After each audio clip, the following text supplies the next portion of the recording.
Welcome to Influential Entrepreneurs, bringing you interviews with elite business leaders and experts, sharing tips and strategies for elevating your business to the next level. Here's your host, Mike Saunders. Hello and welcome to this episode of Influential Entrepreneurs. This is Mike Saunders, the Authority Positioning Coach, and today we have with us best-selling author Corey Poirier. Corey, welcome to the program. Thanks so much, Mike. I'm super stoked to be here. Hey, so, we've talked several times. I always like talking to you. Love the energy, love what you're doing. I get exhausted just hearing everything you are doing and watching your Facebook everywhere you're at. So it's awesome that you're out there and just getting her done. But I want to talk today about your book, The Book of Why. So why would you write a book called The Book of Why? Because I think that's a topic that is really popular, but I know that you've taken some unique spins and twists to it as well. Yeah, so for me, I guess we'll say why The Book of Why.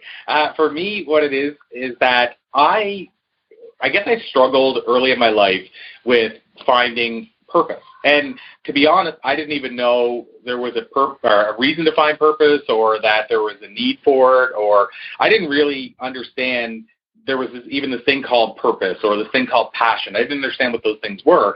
And so I moved along my regular life, and I wasn't an optimist. I struggled with being pessimistic, and I battled anxiety and hypochondria, which a lot of people listening may be familiar with that term.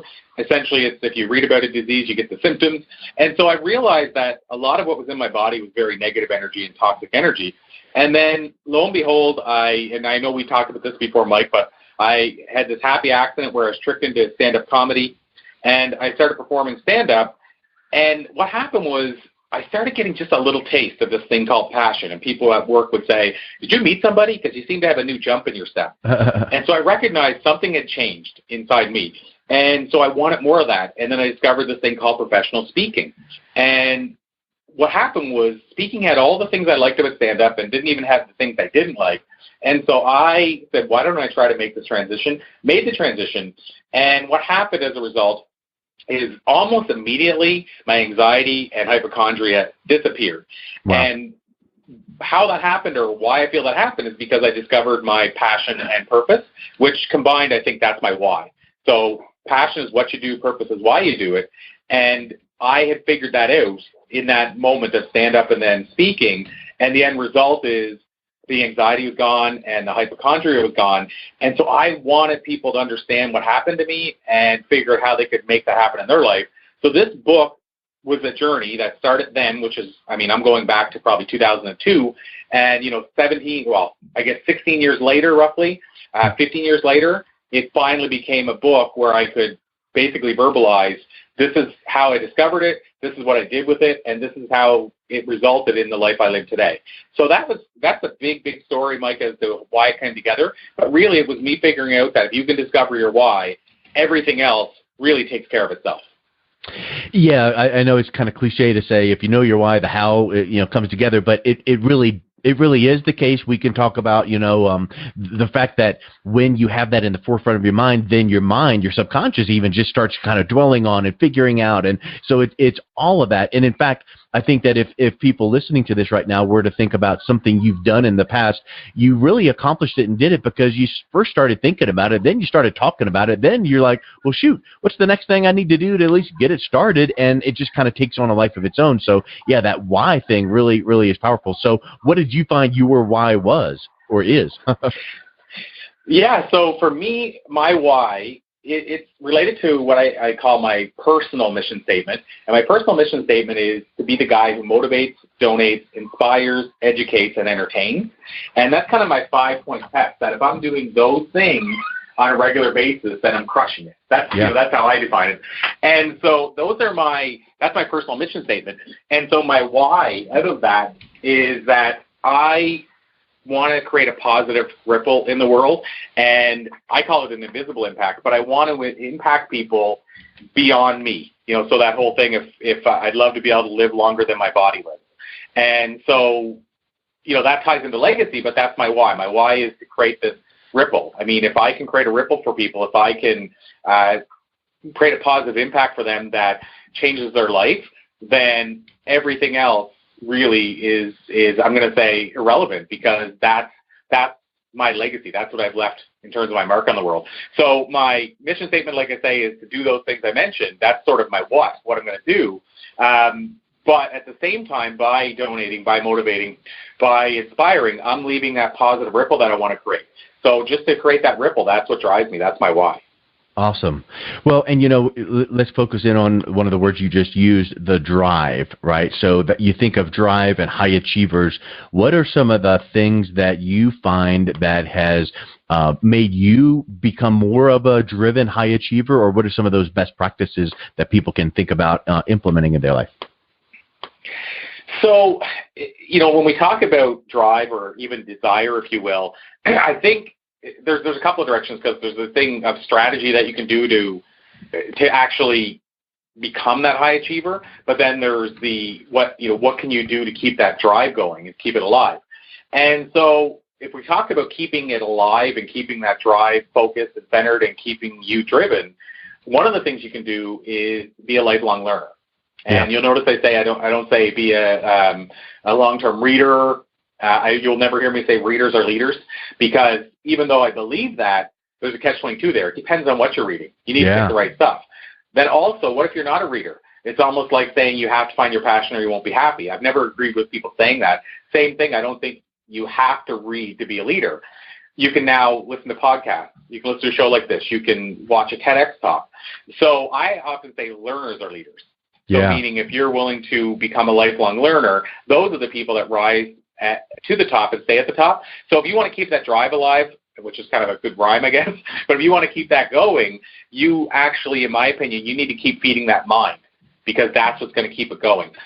Secondly, you need to feed that desire. So you need to figure out what is that passion, what's the what you want to do, and then you need to also figure out the purpose, why you're doing it.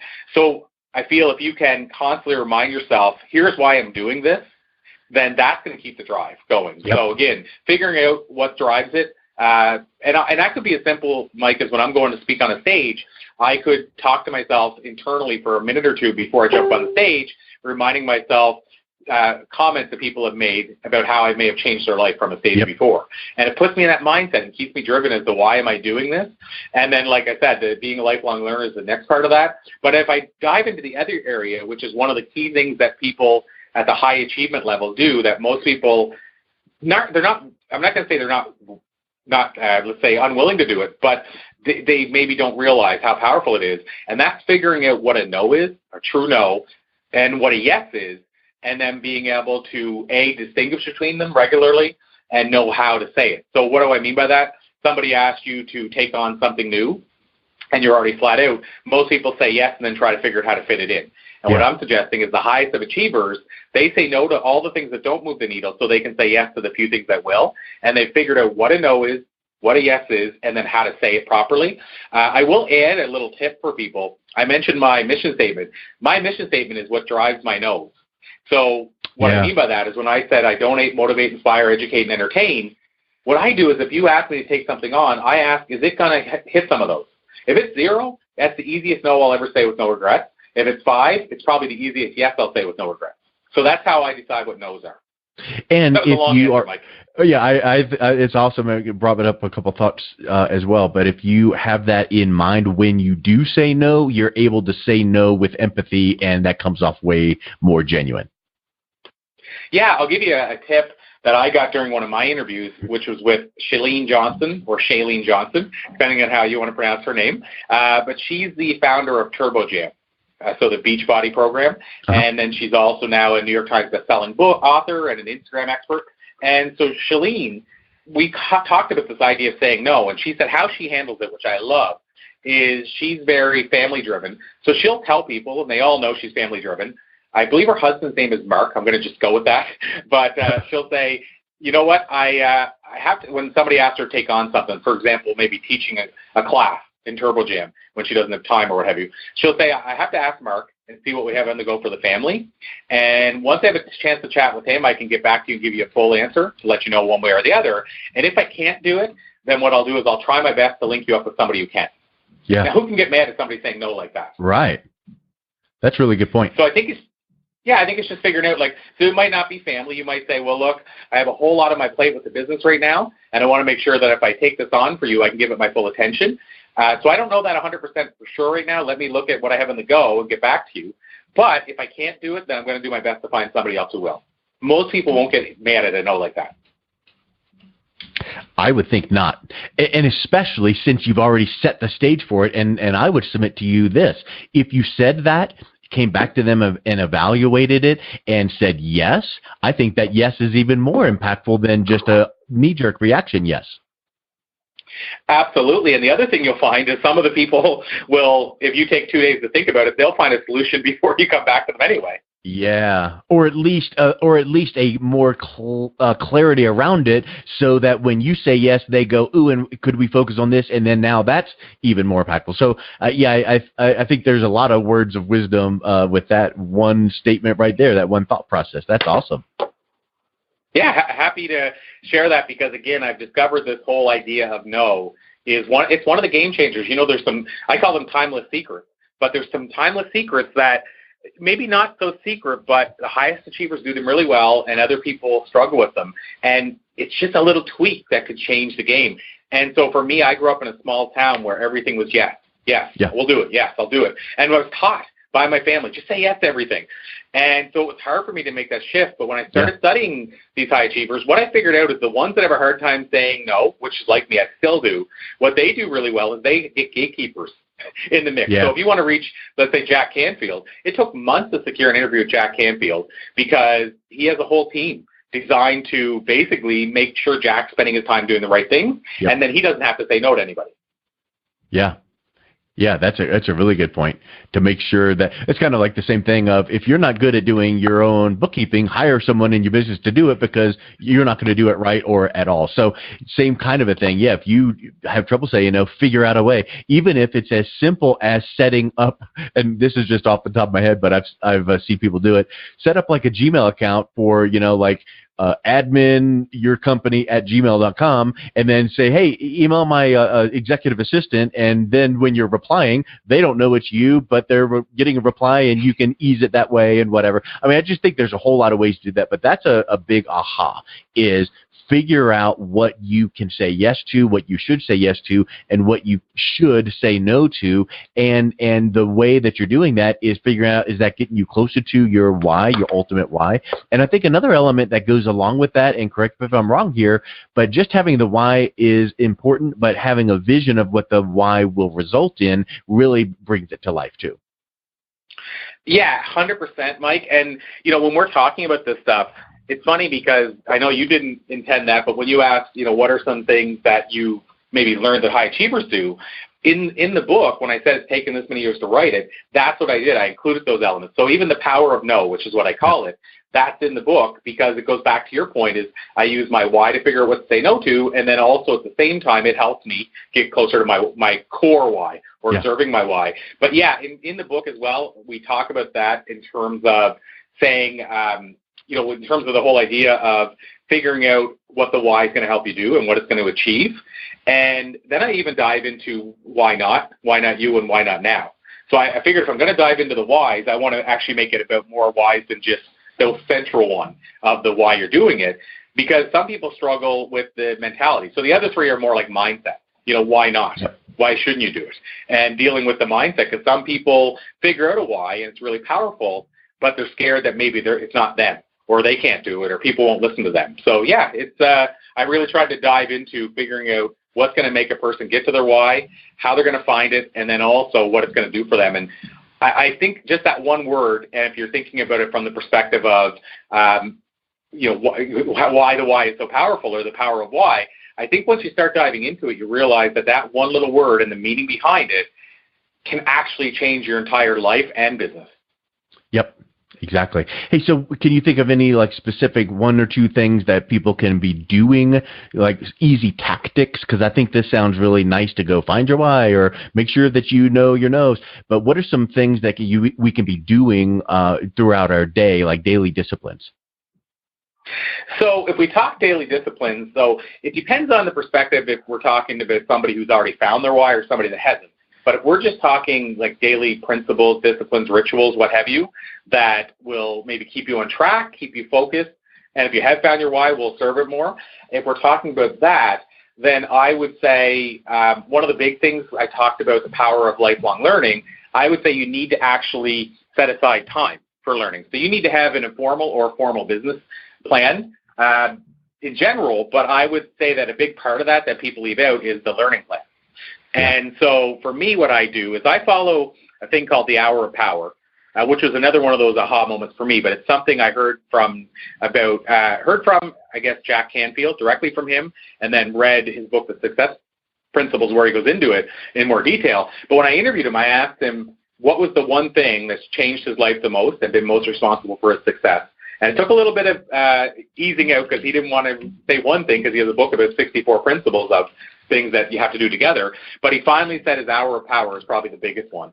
And so what that looks like, Mike, is for him, he spends an hour feeding his mind, 20 minutes feeding his mind, 20 minutes feeding his body, and 20 minutes feeding his soul or spirit. That's what he does for that hour. And so I decided to take that on, and basically what I do now is the first hour of each day, before I get pulled into the mess of the day and all the proactive stuff, is I give myself the first hour and I divide it into what can I do to feed my mind, body, and spirit. And by the way, that could be broken down into exercising, let's say, for your body. For your mind, it could be watching a TEDx talk for 20 minutes. And for your spirit, it could be meditation, as an example. So when you talk about a habit or a ritual, that's something that I think, whether a person's found their why or not, that's something that can change the game for them. Nice. Giving themselves that hour.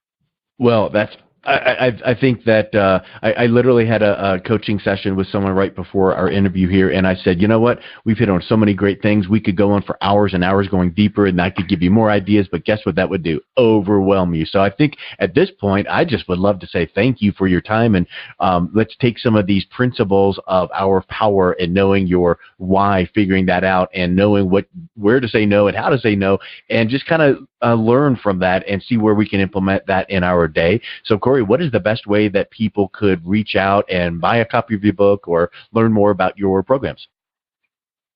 Yeah, so if we talk on the book side, I think always the easy answer, I guess, is Amazon. It just makes it easy. Yeah. Because, it's an easy path of least resistance, and everybody knows it. So what I would say is the easiest way to do that is you don't even have to go into Amazon and search the book. You can actually just type thebookofwhy.com into your URL. Your address bar. So thebookofwhy.com, that'll take you right to the Amazon page where you can grab the book in either Kindle or paperback. In terms of reaching out to me, probably the best route is to visit me at thatspeakerguy.com. Again, thatspeakerguy.com. And on there, you'll find links to everything. You'll find links to my TEDx talk, articles for Entrepreneur and Forbes, and you'll find just spots where you can learn more about some of the different programs we have and all the stuff we do.